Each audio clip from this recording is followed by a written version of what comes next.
There's rules, there's deductions, there's different ideas that you can put together.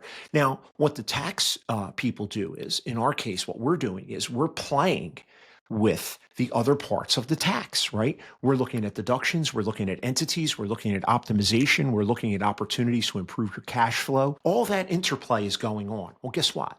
The same thing happens on the bandstand. So the brass section may be improvising over changes, and they expect the rhythm section to have an underlying harmonic structure so that they know what to play.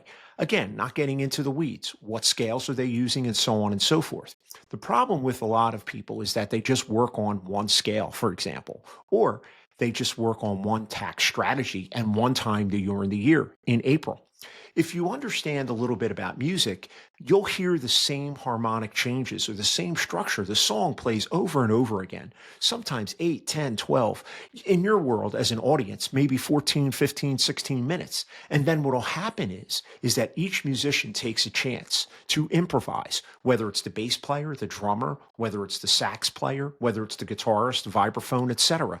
Well, that's the same thing that's going on with tax planning. Great improvisers know the structure cold. Charlie Parker used to say, learn the structure, learn the scales, and then forget about it and feel it. That's what we do with tax planning. Now, there is a system of rules, and in music, that's called chord changes. In our world, it's the tax law.